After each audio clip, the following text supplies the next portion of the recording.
नमस्कार. कथा मराठी चॅनलवर तुमचं सगळ्यांचं स्वागत आहे.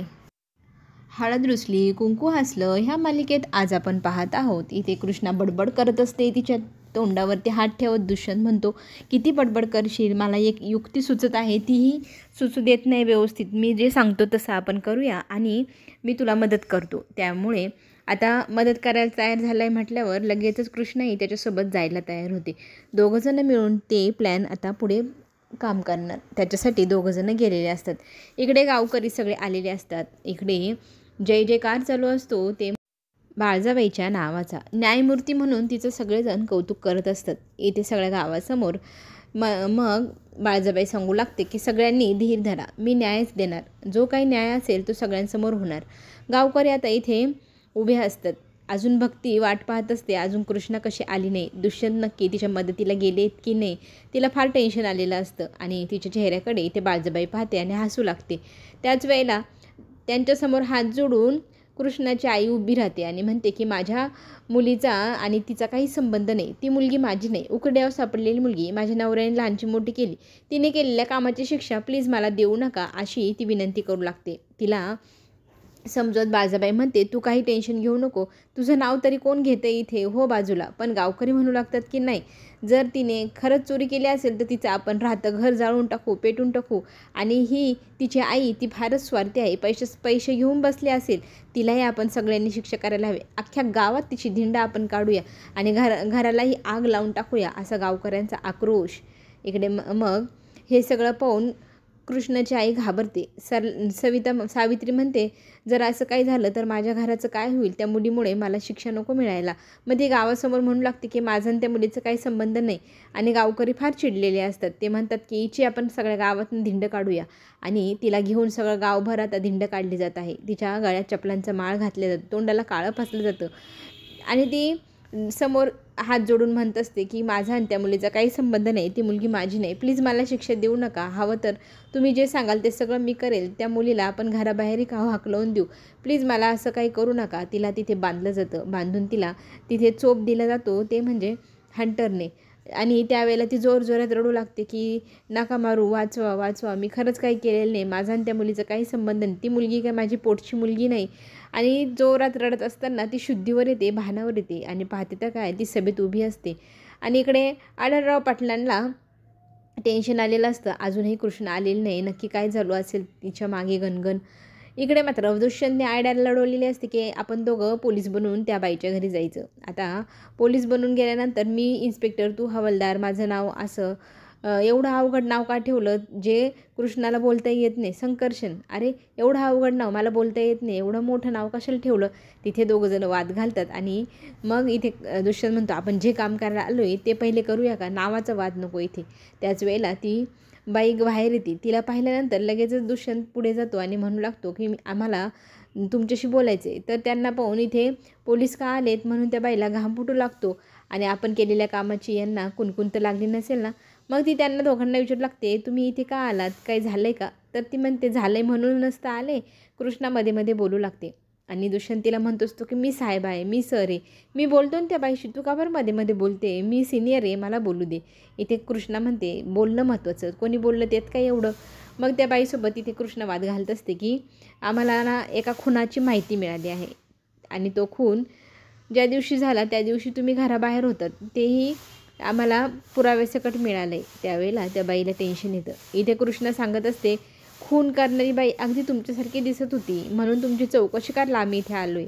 दुष्यंतही म्हणतो, हो आम्ही त्याच कामासाठी आलो आहे. ती बाई घाबरते, ती नकार देत असते, मी असं काही केलेलं नाही. घाम फुटतो, चेहरा पुसू लागते घामाने भरलेला.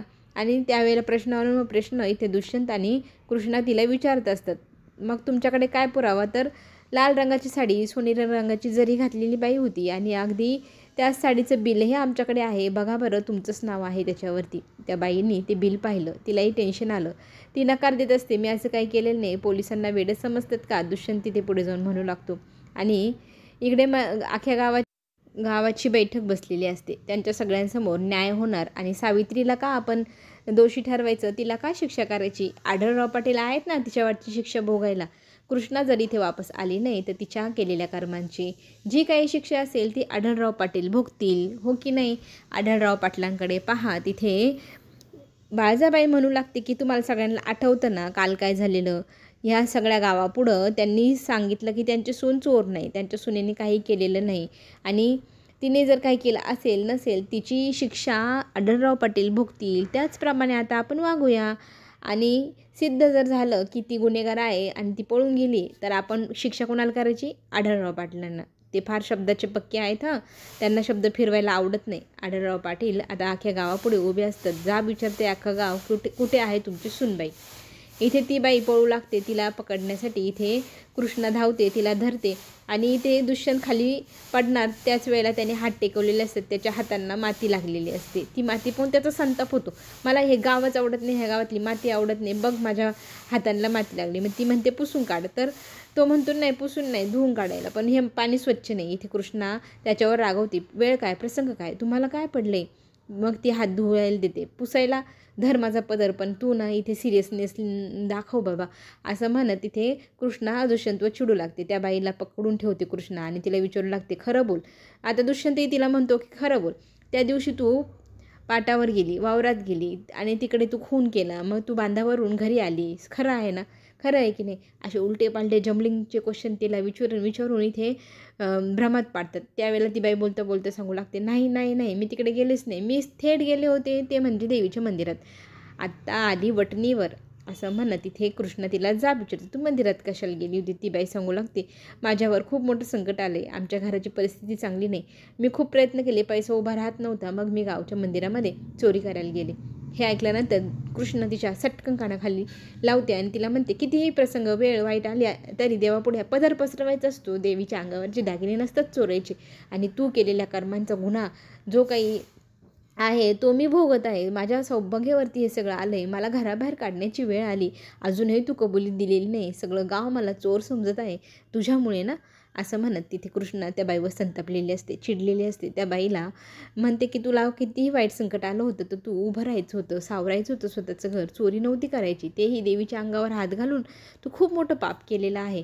दुष्यंत मात्र आता इथे संतपतो, इतक्या मोठ्या चोरीचा आरोप आमच्या घरावर आला, आमच्या घरातल्या सुनेवर आला, माझ्या बायकोवरती आला, कुणामुळे आला? तुझ्यामुळे.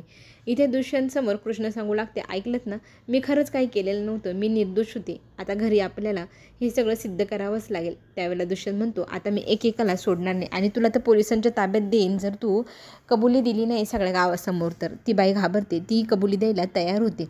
इथे आढळराव पाटलांना शिक्षा करायची म्हणल्याने तिला बाळजाबाईला फार आनंद झालेला असतो आणि अख्खं गाव आता तिथे उभं असतं, जमा झालेलं असतं. अर्धा तास आली नाही ना ती, आपण निकाल जाहीर करून टाकूया, असं बाळजाबाईंनी सांगितल्या. इथे बंट्या लगेचच बाळजाबाईच्या ह्या निरोपाला फोन करून कृष्णाला कळवायला घाईगडबड करू लागतो. कृष्णाला हा निरोप कळवण्यासाठी तो फोन करत असतो. कृष्णा तिथे येते घाईगडबडीत, तिथे येऊन त्या बाईला ती सगळ्या गावासमोर उभा करते आणि सांगते की हीच ती बाई जिने देवीच्या अंगावर हात घातला आणि हेच ते दागिने तिने चोरलेले.